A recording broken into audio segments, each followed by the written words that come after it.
Hello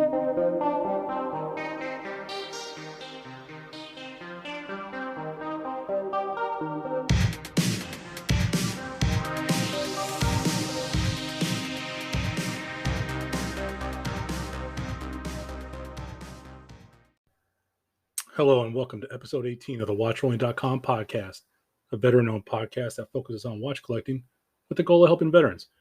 My name is Jason and I'm your host. If you're new to the pod, welcome. And if you're returning, welcome back. I'd like to start off by saying I'm sorry if the audio is a little rough. I got a little bit of a throat thing going on. I don't think it's just allergies. They've been acting up pretty bad. So if I sound a little funny, I just ask that you bear with me, but I'll still get the information out and I still look forward to giving you a good podcast. So last week we discussed the VA awarding over $431 million in grants to help at-risk veterans and their families with regards to homelessness and stuff like that.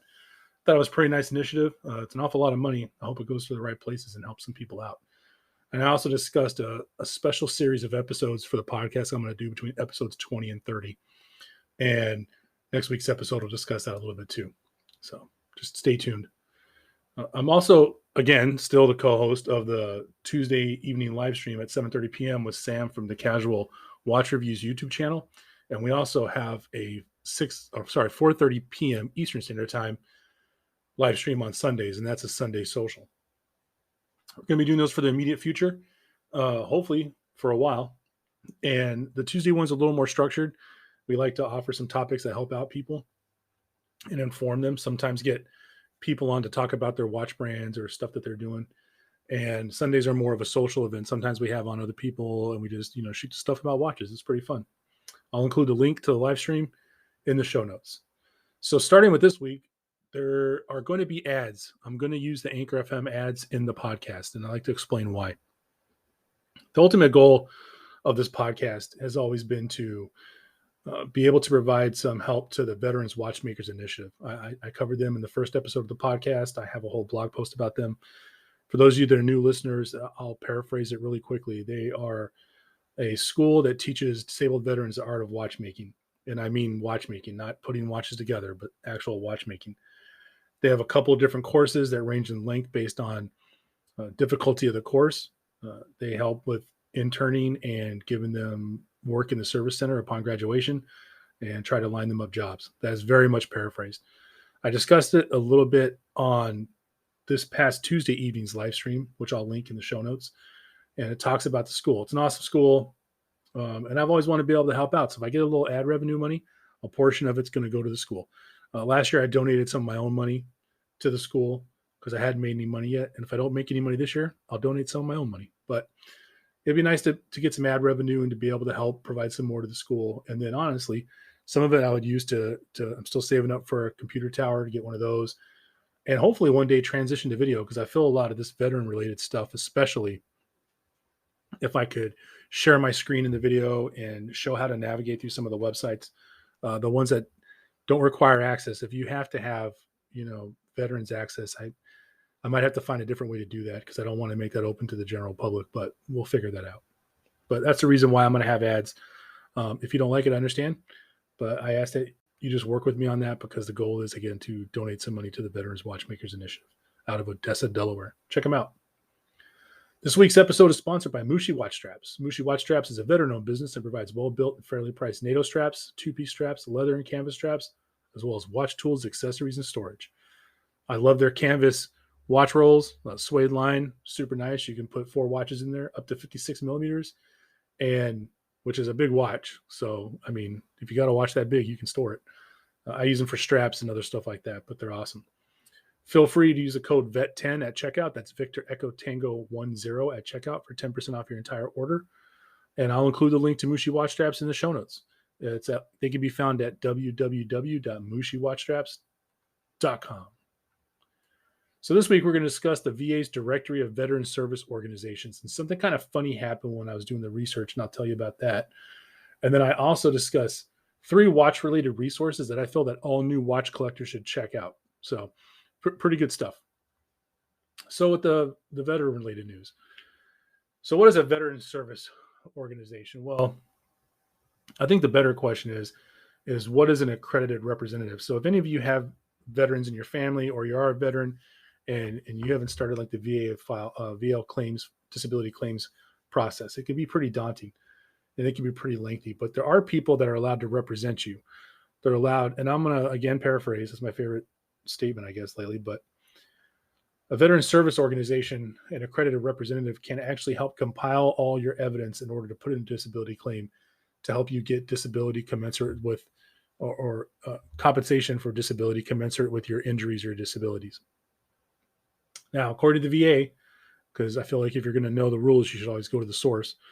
According to the VA, there are three types of representatives. There's a veteran service organization rep. So veteran service organization can be anything like the Disabled American Veterans, American Legion.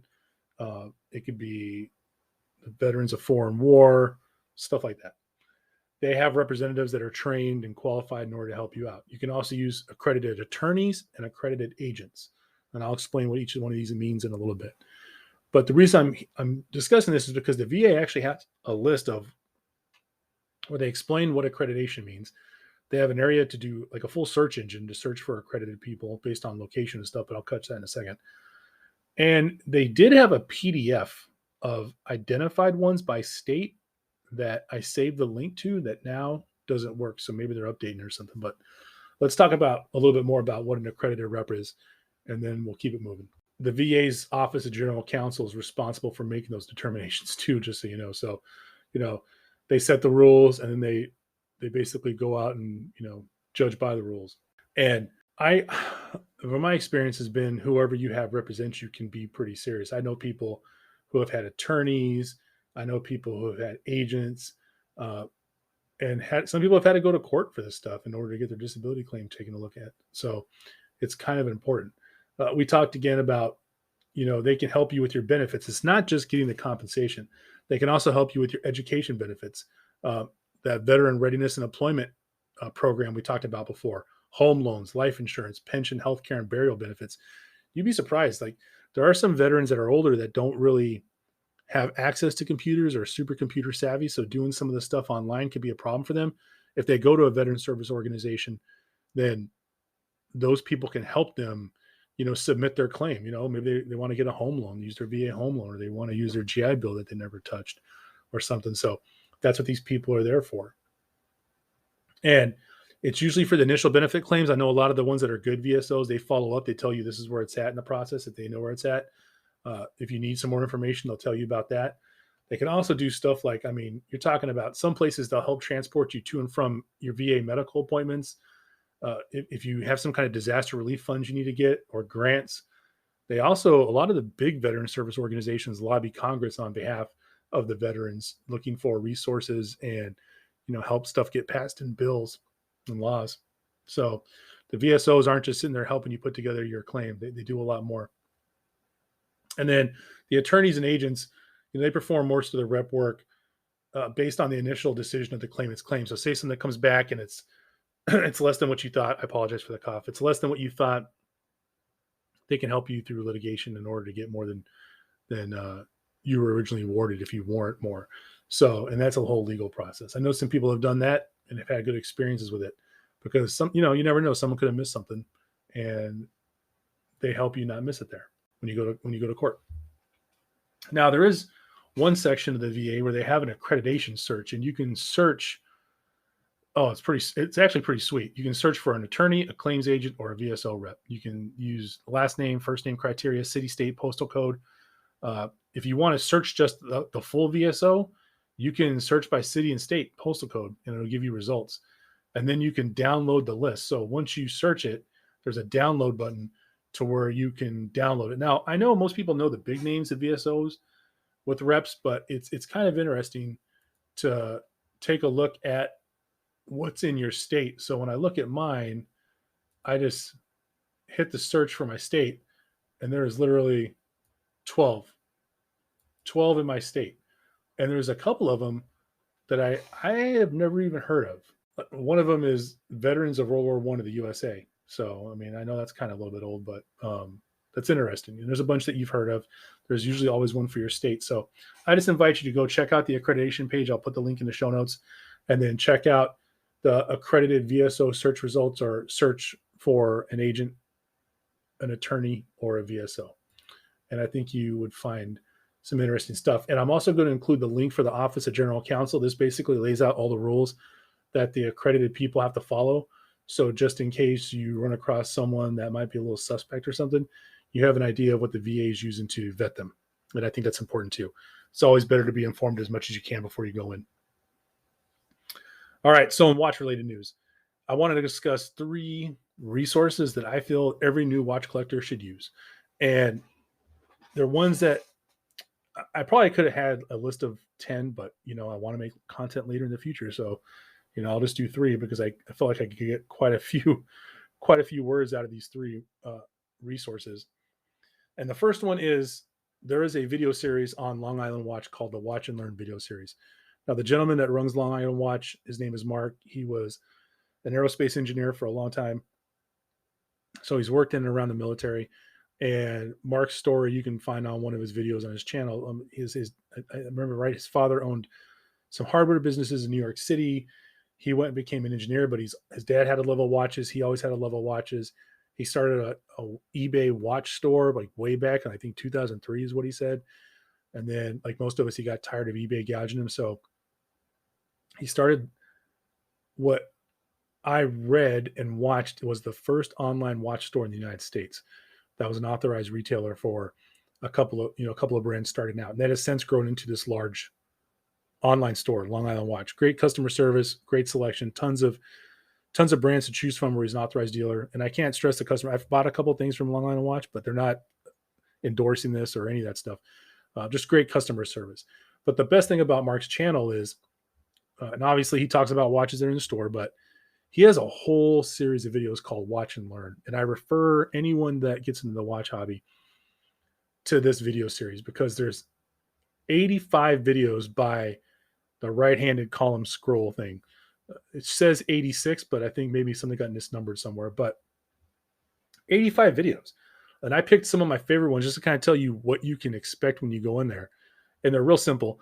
Like, obviously, anyone that does content creation knows in the beginning your stuff and early on is going to be a little rough. Mark's stuff wasn't really rough, but he has definitely improved his lighting, improved his audio, streamlined his stuff, gotten more comfortable like most of us do when we start doing this stuff. Now he just provides excellent content, and it's free of charge. It's on YouTube. So my favorite, one of the best videos, and I've referred to this one probably a million times, is video number 1, where it's general information about watches and uses. And he does stuff in there like describes dive bezels, how to set a date on a watch, different kind of case backs. And that's just 3 examples. I mean, the video is awesome. Video number 2 is watch movements and how they work. That was literally the second video I watched because once I got interested in watches, I had no idea that I knew there was a battery watch, and I knew there was watches that didn't take batteries, but I didn't know that there was a manual wind mechanical watch and then an automatic mechanical watch. And I didn't know that it was technically quartz for the battery. And even then I didn't know that there was solar powered watches and stuff like that. So very, very good video that just teaches you about watch movements, and it tells you all kinds of crazy stuff, even like setting dates and everything. But another video is number 12, how to use watch bezels. This one's cool because if you're a new watch collector, like more experienced people might know, there's a ton of watch bezels, and they do a lot of stuff. And I've seen people sometimes have a watch, and I'll ask them, "Oh, I love your Speedmaster, or I'm sorry, your Seiko, the Flightmaster," and a person's like, "Oh, I just liked it because it looks cool," and they have and I'll be honest, they have no idea what the bezel does, but I know like what 5 or 6 of the things the bezel does, but it doesn't mean I necessarily remember on recall how to do them. And then episode 48 is how to set the date on an ETA 2824 and how it's a little bit different than setting the date on a Seiko. And I thought that's a cool video because it goes back to previous episodes where sometimes you realize no matter how much you know, you don't know anything. And that's when I kind of learned, oh, wow. So if I ever get an ETA 2824 2 movement, it's going to be a little bit different for the date setting. And that might be an Easter egg. But anyways, all in all, Mark's video series is awesome. It's huge. It's the most solid audio visual baseline I've seen for actually learning how watches work. And I mean, not just work internally, just work in general. And it's clear, it's succinct. I can't recommend it enough. I'll include links in the show notes. The second resource is called the Wristwatch Annual, and this one is from 2022. Now, I have the 2021 version and the 2022 version. The authors are Peter Braun and a gentleman or lady, because I don't know, Martin Radkai. And I did a little bit of research. This book comes out every year, and it's a lot more than a book. I'd call it a tome. It's huge. I mean, that's not huge. I'd say it's the size of your average, a little bit longer than your average textbook. And you really need to memorize paper numbers because I'm pretty sure it's like an A1 or A2 or something like that. But slick gloss paper on the outside, beautiful photography, all gloss paper in the inside except matte, where they actually show you the watches, all color photography. For those of us that are in the military, it's basically a technical manual of every brand that was involved that year that wanted to publish what they released that year. And that's the simplest way to say it. From A to Z brands, you get a little bit of brand history in the top left-hand corner, and they run through either the models they made or, for those that have in-house movements, the movements they released that year. And then at the end of the book, we call the back matter, there's a glossary and a whole, like, kind of like watch and learn section where they talk about different stuff, but they also have a whole section on just movement companies, what movements that movement companies released.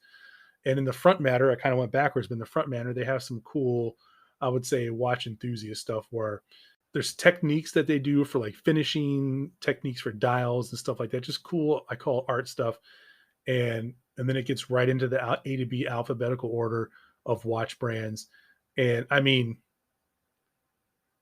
this book is awesome because if you want to learn about different brands, get a nugget of what they put inside their watches and what they build their watches out of, get an idea of pricing, because some of these brands are going to say price available upon request. And if you don't know what that means, you'll find out soon enough that it means that they're really expensive. But you can get a general idea. And I think it's cool because if you're a newer watch collector, you'll see what homage watches are when you look at this book. There are some brands that do that in here, but you'll see a lot of these brands that make original models that people like to take inspiration from. The original ones are usually in this book, and it's just awesome. I mean, it's a cool coffee table book, but if you're military and you're just getting into watches, I'd use it as a tech manual, like a low-level tech manual. It's not going super in depth and like how to build it or everything, but you're learning about the inside of the watch and how it's made and everything. So I recommend it. I'll put a link to the book. It'll be an Amazon link. It is not an affiliate link. I'm not affiliated with them at all.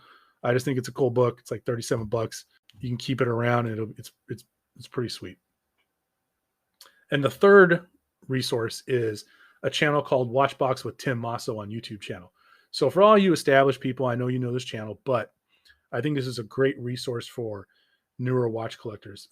This gentleman, Tim Masso, never met him, but looked his information up. He's a Navy vet, so that's always good, fellow Navy guy. His channel alone has over 800 videos. But I mean, that's when I stopped doing the math, because you go to the channel where it says watch reviews by whatever, watch review by function, and then you have a playlist, right? And it tells you how many videos in the playlist.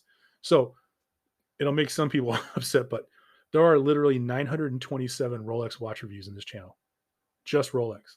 492 Patek Philippe, 708 Omega. This is as of 1821 Eastern Standard Time on the 11th of August. And then you have over 540 moon phase watch reviews. I mean, just so much awesome stuff. I think there was something like over 600 dive watch videos. It's just nuts. But the reason why I like this is that there's a ton of content. I did a quick eyeball average. I think it's like 7.5, 8 minutes per video. All Tim shows you is the watch. And he's very methodical, almost like an instructor when he goes through it. He holds the watch. It's a close-up of the watch. The video quality is good. He rolls the watch around, shows you and talks about stuff in order, like what the bracelet case is made out of, crystals made out of. He talks about the movement. If the movement does anything special, he discusses that. Any kind of other complications past the standard ones, he talks about those. If there's any intricate details, he covers those.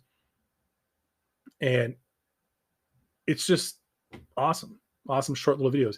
And if you want to learn about the history of some watch models and their brands, this is a quick way to do it, because all these watches are sold by Watchbox, and I'm not affiliated with them, but there's multiple generations of the same watch. So if you watch these, it's a good jumping off spot to learn about, like, if you like a specific model, let's just say the Submariner, there's all different kinds in there, and you can look at them and he explains the differences. And if you ever get to the point to where you wanted one, you can kind of, kill the curve and just get to the point and use it as, like I said before, a great jumping off spot. So the 3 resources: Long Island Watch and Learn series, Wristwatch Annual 2022, and then Watchbox with Tim Masso. All great stuff. And I'll put all the links in the show notes. It's a good one. Closing thoughts. As always, I appreciate you tuning into episode 18. It's been a busy couple of weeks over here, but a good busy couple of weeks. Fighting out these allergies. So wish me luck. It's raining actually, so hopefully that gets some of the pollen knocked out and some of the dust. But you're not here to hear me gripe. But anyways, don't forget to tune into our live streams on Tuesday evenings at 7:30 p.m. Eastern Standard Time and Sundays at 6:30 p.m. Eastern Standard Time over at the Casual Watch Reviews YouTube channel. Be on the lookout for some exciting stuff coming up with that. We're going to have some great interviews and some great people on board. They're always fun. This week's positive affirmation. I had a talk with a friend of mine the other day. For any of us that have built something, we've worked hard on something. It's ours. It's our baby, right? I think it's important that we protect that stuff, especially if we built it alone. Don't compromise what you built or what you worked hard for because you're looking for a bigger payout. Trust in what you're doing, improve it. I bring that up because I know people who have built things and they've brought people in, and those people didn't share the same ideals that the originator of the stuff had, and it cost them their stuff overall. Like it either fell apart or it created tension. So for those of us that are creators that make stuff and build stuff, protect what you work for. Don't compromise on it. If the people you're bringing in can't meet you halfway and understand, then they probably don't need to be part of your team, and keep it moving. Keep what you built in mind and protect it. And remember, at watchrolling.com, you make the watch. The watch doesn't make you.